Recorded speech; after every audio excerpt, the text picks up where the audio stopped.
dafa di réew boo xam ne dafa am nu mu bindoo nag mooy réew gëm-gëm la gëm-gëm yi ci gën a fës mooy diiney catholique ak diiney jullit ñi nag gën a bari ci lim ci réew mi boo waxee jullit nag wax alquranul karim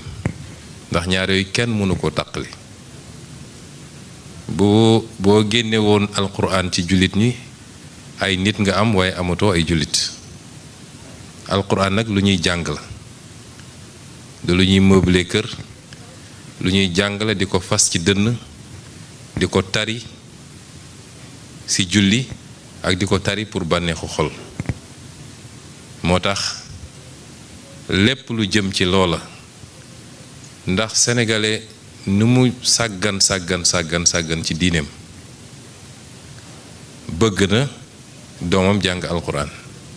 la preuve vacances yi bu jotee ba koñ boo dem di nga fa fekk ci biir koñ bi ku improviser ubbi benn daara kenn ku ne jël doom yóbbu ko fa nga xam ne bu mënul doon xaafizul quraan comme soxna Jatara au moins mu am lu mu taree jullem kon loolu besoin la ci Sénégalais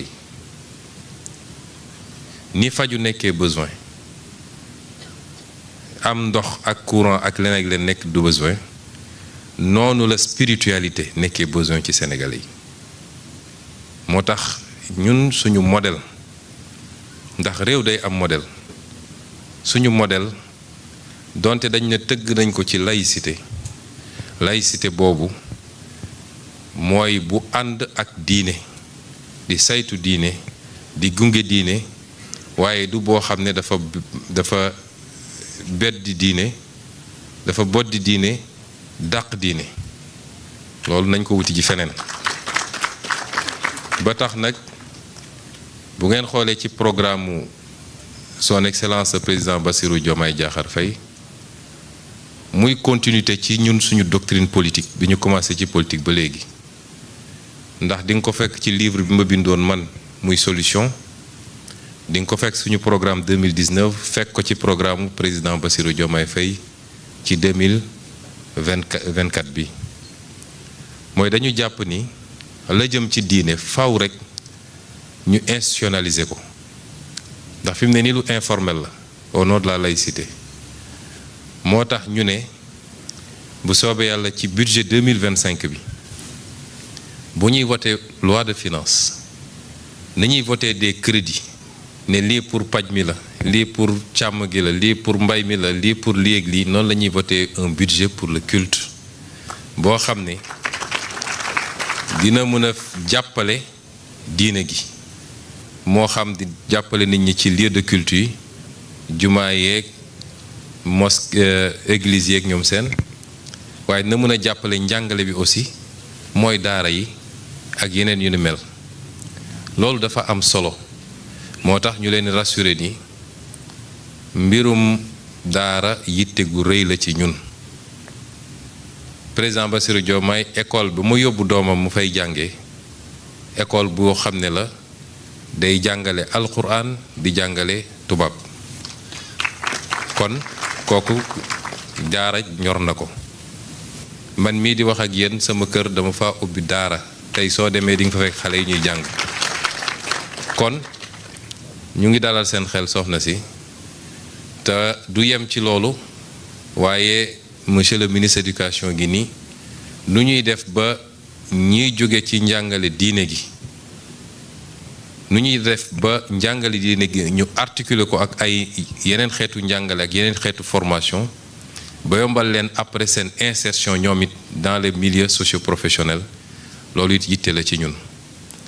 ma ciy profité nag di daaneel ni dama wax léegi suñu modèle te it am na loo xam ne dootuñu ko mën a nangu ci réew mu mel ni Sénégal gis nga boo demee ci tubaab yi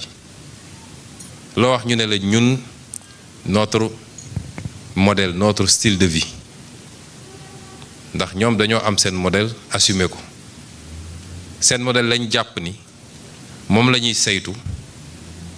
donte ñun ànduñoo ak seen modèle ñoom waaye seen dëkk la ñoo ko moom ñu jàpp ni seen modèle la ñuy saytu ba tey xale bu jigéen bu jël fulaar teg ci boppam ne day dem jàngi ci école France ñu ne ko doo dugg ci école bi suñ ko defee seen réew naqarlu nañ ko waaye am nañu sañ-sañ bi